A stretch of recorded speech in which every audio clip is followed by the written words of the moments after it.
Welcome back for Chapter 8 of The Voice of Venus.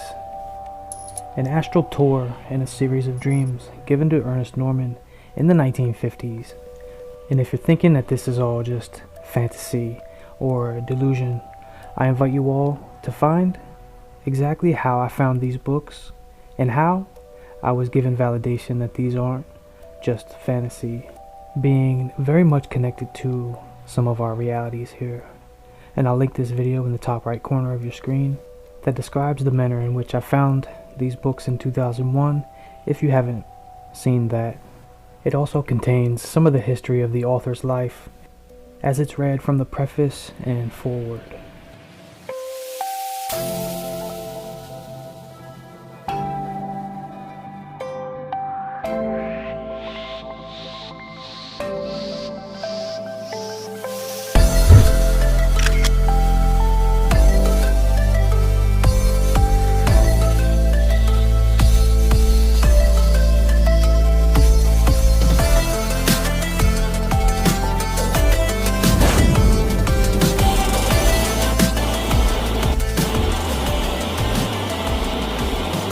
We welcome you back to Azure, brother, and I am very pleased with a number of things. Your continued and lengthy concentration has helped much in the continuation of our project.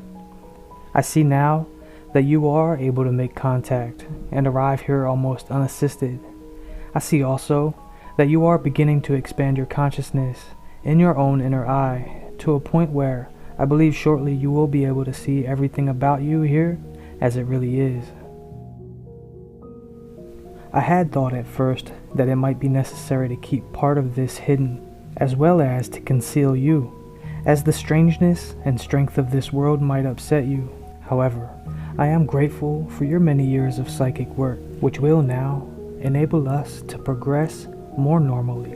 I thought also that you might take a slight affront at being left on the doorstep, as it were, while we were just on the verge of entering in and seeing what these dwellings are like. But before we do this, let us ascend to the high balcony which you see on the spire above you. But we shall not climb. Instead, we shall use the powers of levitation. I will take your hand. See there? Now it is done, and here we are. Let us sit here quietly on this bench while you take in the panorama which is before you. As you can see, far out and below where we sit, spreads one of the great valleys in which some of the cities of the lower orders are situated.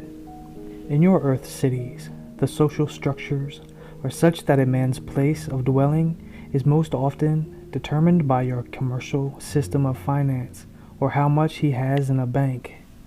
That is why on other planets similar to Earth we see such vivid contrasts, poverty and slums, where human wrecks live out their lives in misery and want, while their ragged children play in the street, which separates them from their affluent and wealthy neighbors, who live in great mansions and have far more than they know what to do with. Such wretched contrasts do not exist in our cities on Venus. Even the poorest family or individual living in the smallest dwelling is far richer than your wealthiest baron. But he counts instead the richness of his many blessings, his closeness to the fountainhead, and his knowledge and ability to actively participate in the integrated functions of one of the great spiritual brotherhoods. Around you and below you, you are seeing a veritable kaleidoscope, and even with your still somewhat limited concept, this riot of color is almost unbearable. You are having a sensation which is somewhat like coming out of a darkened room into the bright sunlight. I will attempt to describe for your fellow earthmen something of what you are witnessing. As you see, from our vantage point, the city has only two main thoroughfares, which cross each other at right angles. This is done to properly intersect the parallax of the magnetic lines of force. At their point of conjunction, the huge dome-like structure of crystal, which seems to be glowing in all colors of the rainbow, is the central temple, which we may enter later on. I might say First, that the cause, partially at least, of the reflection and refraction, which seems to come from everywhere, is actually a part of the function of the crystal-like substances, of which all of the vast numbers of buildings that you see before you are made. From up here, they present an amazing and intricate array of domes, minarets, and spires.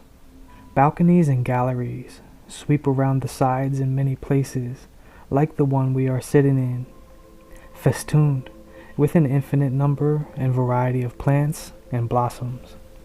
A little later, you will see that in the various rooms and halls of these dwellings are also displays of flowers, which could be an earth horticulturist's paradise.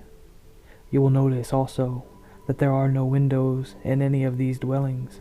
Ventilation is, of course, for other purposes than for ourselves, as we do not breathe in the manner to which you are accustomed.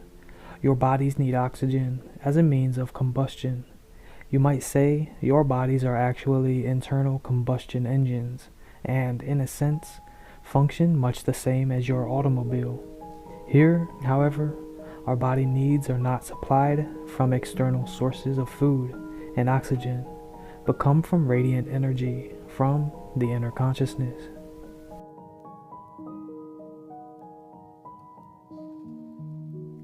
You will see also, as we progress through one of these homes, that the crystal walls and ceilings seem to diffuse a different intensity and quality of light. There is a reason for this. If you remember a number of Earth years back, at the beginning of the radio age, almost everyone who first obtained a radio had one which was called a crystal set. The music which came through the headphones was made possible by the rectifying properties of a small bit of galena crystal. Your scientist of today knows many more of the amazing properties of the crystal. Certain crystals enable him to send hundreds of messages over a single conductor simultaneously. Activated crystals also make possible a new vibrant energy therapy, which uses high-frequency energy pulsations as the energy source. We likewise, here on Venus, in constructing these crystal walls and roofs, have endowed them with certain properties. If you think for a moment that, like on your Earth, where you may have many thousands of different radio and television programs, which are pulsating through the air simultaneously, it is just the same here, except that instead of radio and television stations, we have countless thought-form wave trains, which stem from individuals or collective masses, from not only the minds of the lower orders of human life, which reside on their countless planets, but we have also the great masters and lords, as you call them, collectively and individually, radiating from the higher planes above us. You can see, therefore, that in a telepathic process, there would be a great deal of effort and confusion in trying to single out one or any particular group of thought projections. We therefore use various rooms and halls as centers of meditation, where we can receive a certain narrow or limited band of frequency or spectra, which contains only one or a few thought-trained vibrations of the individual or group we wish to communicate with. This function of rectification and separation is performed by these crystal-like walls and roofs. And sitting in different positions about a certain room, we can, in our meditation, engage in mental communication with any or all individuals of the great celestial universe who are capable of thought transmission.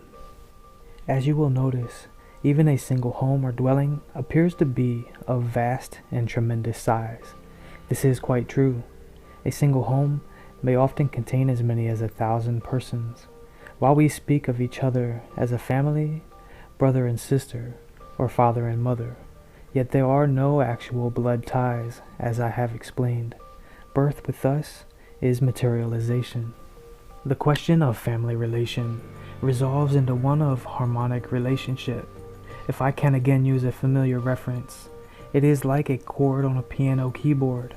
Therefore, while there may be as many as 1,000 dwelling in the multitude of rooms and halls, which we call home, it is done with the utmost harmony and love.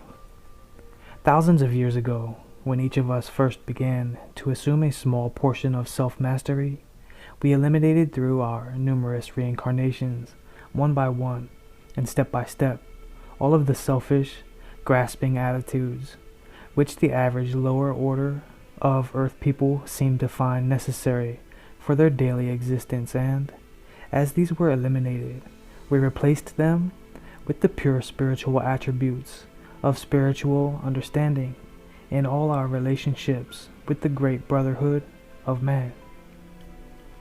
Now I can see this is a good place for us to return to our respective positions and rest a while until we again resume where we are leaving off. May I say, keep us in your thoughts as much as possible.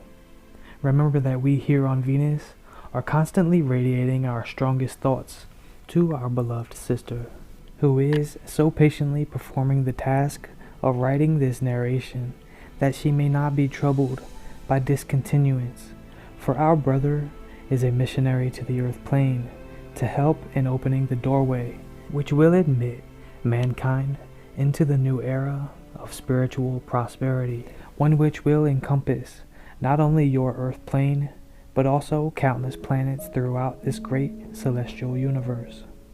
And so to our brother and sister, may the richest of God's blessings be with you, Brother Malvar.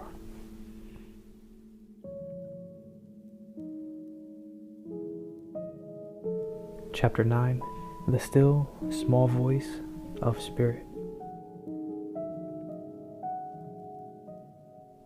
Check back Saturdays or Sundays for the continuation of this Pulse of Creation series and see all the videos that I've been putting out lately connected to this Voice of Venus and the rest of the series, especially the Dolores Cannon, Between Death and Life, Seth Speaks, and the Ra Contact, where Ra explains that they were a sixth density social memory complex from the planet Venus. And of course, the Kabbalion.